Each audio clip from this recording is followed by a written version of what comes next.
नमस्कार, मैं हूं पंकज झा। आप मेरे साथ देख रहे हैं ऑफ द रिकॉर्ड। आप सबको नवरात्र की बहुत बहुत शुभकामनाएं। बात नवरात्र की हुई है तो ये भी सवाल उठ रहा है कि क्या प्रियंका गांधी अपने धुर विरोधी प्रधानमंत्री नरेंद्र मोदी की राह पर हैं? कांग्रेस के लोग ऐसा नहीं मानेंगे और कहते हैं कि नहीं, लेकिन सवाल इसीलिए उठ रहा है क्योंकि पहली बार कांग्रेस की तरफ से आधिकारिक तौर पर यूपी कांग्रेस की तरफ से जानकारी दी गई। जो उनका एक व्हाट्सएप ग्रुप है ना, उसमें यूपी कांग्रेस के जो मीडिया कमेटी के वाइस चेयरमैन हैं पंकज श्रीवास्तव, जो कभी हमारे साथ पत्रकार भी हुआ करते थे, उन्होंने आज ग्रुप में डाला कि प्रियंका गांधी ने नवरात्र का उपवास किया है। तो इससे पहले ना तो हमें पता था, ना शायद ही आप लोगों को पता होगा। मुझे तो नहीं इस बात की जानकारी थी कि प्रियंका गांधी नवरात्र में व्रत करती हैं, उपवास करती हैं। अब तक हमें जो पता था वो यही था कि प्रधानमंत्री नरेंद्र मोदी दोनों ही नवरात्र में 9 दिनों का उपवास रखते हैं, व्रत करते हैं। और ये बात आज से नहीं आ रही है। हर साल जब ये नवरात्र आता है तब ये चर्चा में बात आ जाती है। आप जानते ही हैं कि 2 तरह के नवरात्र होते हैं, एक चैत्र में होता है और एक शारदीय नवरात्र जो अभी चल रहा है। इसीलिए सवाल उठ रहा है कि क्या प्रियंका मोदी के रास्ते पे हैं, और ये जो रास्ता उन्होंने चुना है उसका यूपी चुनाव से भी तो कनेक्शन होगा, जहां की वो कांग्रेस महासचिव होने के नाते यूपी के प्रभारी भी हैं। और बात मैं इसीलिए कर रहा हूं कि आज अचानक से जब लखीमपुर कांड की चर्चा हो रही है, प्रियंका गांधी बहराइच में 2 किसानों के परिवारों से मिलने जा रही थी। उससे पहले कांग्रेस पार्टी की तरफ से हमें अगर ये बताया जाता है और ये कहा जाता है कि प्रियंका नवरात्र के उपवास पर हैं, तो इसके बहुत दूर तक के संदेश हैं।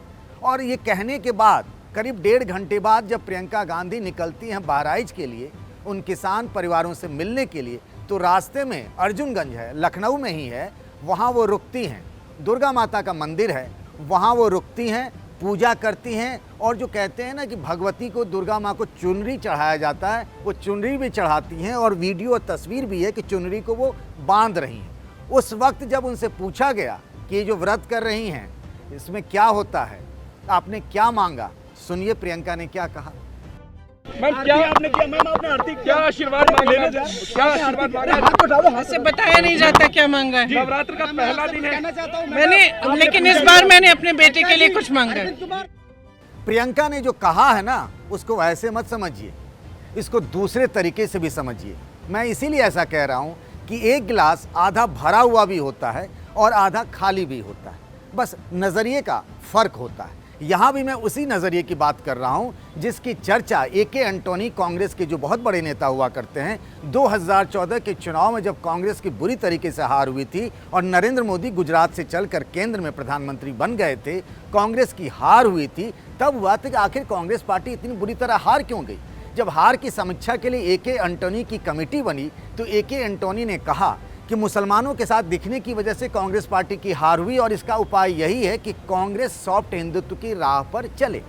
उसके बाद राहुल गांधी ने बहुत कुछ ऐसा किया, ये आप सबको जानते भी होंगे। चलिए, अगर आपकी याददाश्त कमज़ोर है या आपको नहीं याद है तो मैं आपको उन तस्वीरों का, उन वीडियो के बारे में थोड़ा सा ब्यौरा दे देता हूँ कि मैं आपको बताता हूँ कि इस धर्म कर्म का राजनीति से बड़ा गहरा रिश्ता नाता है। और आज जब प्रियंका गांधी के 9 दिनों के उपवास की बात चली है ना, तो भाई राहुल गांधी के भी सॉफ्ट हिंदुत्व पर चलने की बात तो आएगी ही, क्योंकि भाई और बहन दोनों ने अपने कंधे पर ना बेताल की तरह कांग्रेस पार्टी को टांग लिया है कि कांग्रेस को जिंदा करना है। राहुल गांधी पूरे देश में कांग्रेस पार्टी को खड़ा करने की जुगत में है और प्रियंका यूपी में, जहां पार्टी की हालत जो है वो आप सबको पता है। तो चलिए जरा मैं बात कर लेता हूँ। केदारनाथ की यात्रा की थी राहुल गांधी ने, पैदल ही गए थे, बड़ा कठिन होता है। त्रासदी के बाद जाने का रास्ता, जो कुदरत की तबाही आई थी, करीब 2 किलोमीटर बढ़ गया है। मैं उस यात्रा में उनके साथ था। रात में लिंचोली रुके और अगले दिन वो गए और बाबा केदारनाथ के दर्शन किए। उन्होंने कहा जब मैं मंदिर से बाहर निकला हूँ तो मुझे बहुत एक अलौकिक शक्ति मिली है। यही नहीं, कैलाश मानसरोवर बहुत कम लोग जाते हैं, चूँकि बड़ा कठिन वो भी होता है वहाँ जाना। राहुल गांधी कैलाश मानसरोवर भी चले गए। हाल के दिनों में आपने देखा होगा वैष्णो माता के दरबार में भी हाजिरी लगाए, वहाँ भी प्रणाम कराए, माता से आशीर्वाद लेने पहुँच गए। गुजरात में गए थे, वो सोमनाथ मंदिर पहले ही जा चुके थे। इसके अलावा बताऊं, तिरुपति गए थे, वो पैदल ही गए थे तिरुपति दर्शन करने के लिए। याद होगा ना गुजरात का चुनाव पिछला जो हुआ था, विधानसभा का चुनाव, जब मंदिर मंदिर राहुल गांधी घूम रहे थे और मंदिर मंदिर घूमते घूमते उन्होंने एक समय के लिए प्रधानमंत्री नरेंद्र मोदी को भी चुनाव में फंसा दिया था। बड़ा कठिन चुनाव हो गया था। बाद में हालांकि बीजेपी की जीत हो गई, लेकिन नरेंद्र मोदी को अपने तर्कस से हर तीर निकालने पड़े। अंत में ब्रह्मास्त्र का भी इस्तेमाल करना पड़ा, तब जाकर बीजेपी की जीत हुई थी। उस दौरान तो जनेऊधारी राहुल गांधी की बहुत चर्चा हो रही थी, उनको अपना गोत्र तक बताना पड़ा था। खैर, ये सब सॉफ्ट हिंदुत्व की बात थी। प्रियंका की भी जो आप छवि देखते हैं ना, वो भी सॉफ्ट हिंदुत्व की राह पर ही हैं। आप देखिए कैसे वो अगर जाती हैं मिर्ज़ापुर तो माँ विंध्यवासिनी की पूजा करती हैं बैठकर। कुंभ में मैंने नहीं देखा था किसी को, बहुत पहले पंडित नेहरू की एक तस्वीर लोग दिखाते हैं। जब मोदी गए थे ना कुंभ में स्नान करने के लिए, तो अचानक से पंडित नेहरू की तस्वीर भी आ गई पुरानी कि भाई कोई पहले प्रधानमंत्री नहीं है जो ऐसा कर रहे हैं। तो वहाँ भी प्रियंका गांधी गई थी, कुंभ में स्नान किया, उन्होंने पूजा पाठ भी किया।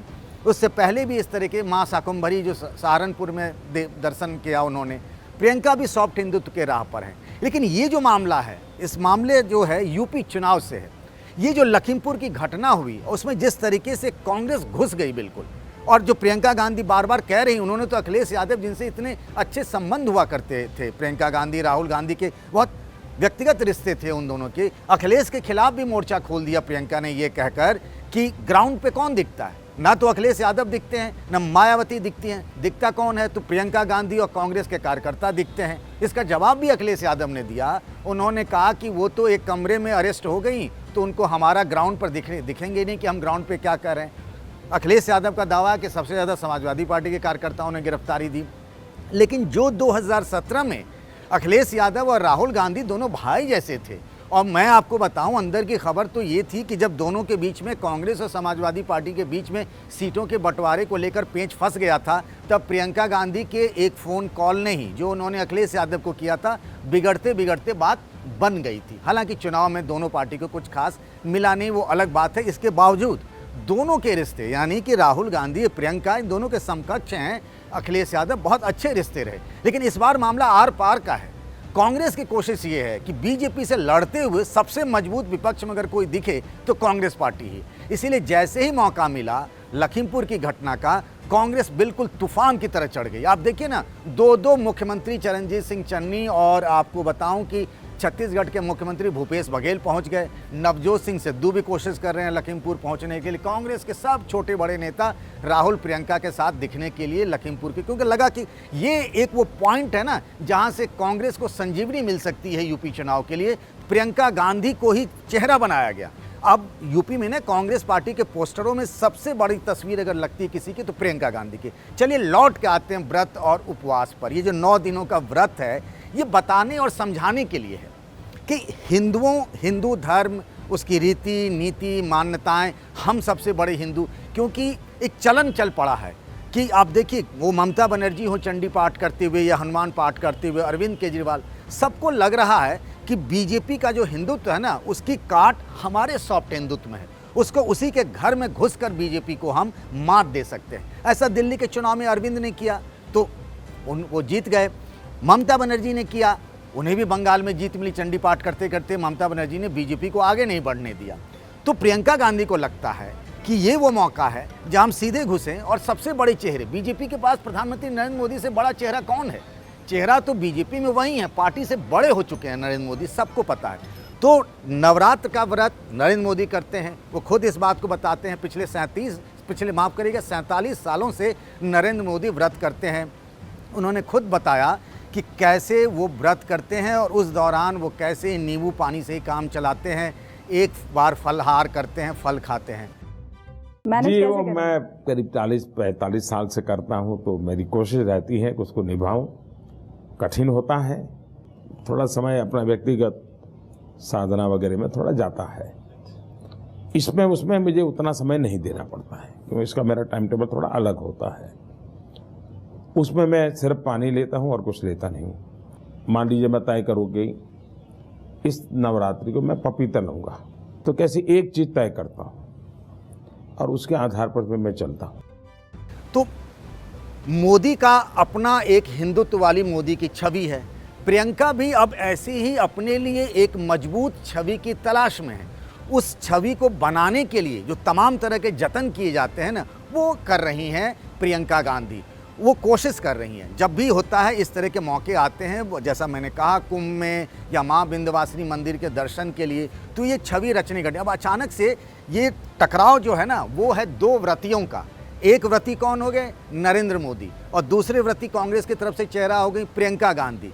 तो ये जो कांग्रेस पार्टी ने आज अचानक से ये जानकारी दी, पहले तो किसी को नहीं पता था। ये बताने और समझाने के लिए वो जो जानकारी दे रहे हैं, वो चाहते हैं कि ये चर्चा में आए।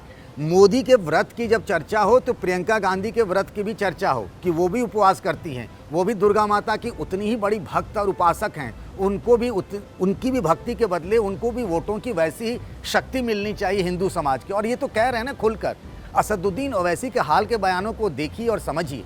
वो कह रहे हैं मुस्लिम वोट बैंक कुछ नहीं होता है। ये जो पूरे हिंदुस्तान की वोटों की जो राजनीति की दशा और दिशा अगर किसी ने बदली है, वो है नरेंद्र मोदी। अब हिंदू वोटरों की बात हो रही है। असदुद्दीन ओवैसी भी कह रहे हैं कि मुस्लिम वोट बैंक जैसा कुछ होता ही नहीं है, ये होता है हिंदू वोट बैंक, और हिंदू वोट बैंक से ही जीत और हार होती है। असदुद्दीन ओवैसी कह रहे हैं। सोचिए ना, उसी हिंदू वोट बैंक के लिए ये व्रत और उपवास की लड़ाई छिड़ी है प्रियंका गांधी और नरेंद्र मोदी की। वैसे योगी आदित्यनाथ भी व्रत करते हैं नवरात्र का, गोरखपुर पहुंच गए हैं, वो वहाँ कलश स्थापना भी करते हैं। बहुत से घरों में कलश बिठाया जाता है, वो भी 9 दिनों का व्रत और उपवास करते हैं योगी आदित्यनाथ। आपने देखा होगा हर बार वो चैत्र का नवरात्र हो या फिर शारदीय नवरात्र हो, वो गोरखपुर पहुंच जाते हैं, वहाँ पूजा पाठ करते हैं। लेकिन अभी चर्चा योगी की नहीं हो रही है। प्रियंका ने जानबूझकर एक नई बहस शुरू की है कि सीधे सीधे मोदी के नवरात्र का व्रत और प्रियंका के नवरात्र का व्रत, और वो देखे, हिंदू देखें कि नहीं ये वही है। ये एक तरीके से कांग्रेस को उस पुरानी कांग्रेस बताने की कोशिश हो रही है, जब कांग्रेस इस तरह की हुआ करती थी, जब दलित, मुस्लिम और ब्राह्मण का उसका एक सामाजिक वोट बैंक हुआ करता था। धीरे धीरे प्रियंका इन्हीं सब प्रतीकों के माध्यम से उस वोट बैंक को जोड़ने की कोशिश में लगी हैं। इसीलिए यूपी में इस बार 2 व्रतियों की लड़ाई की, दिलचस्प लड़ाई की भी चर्चा तेज हो गई है।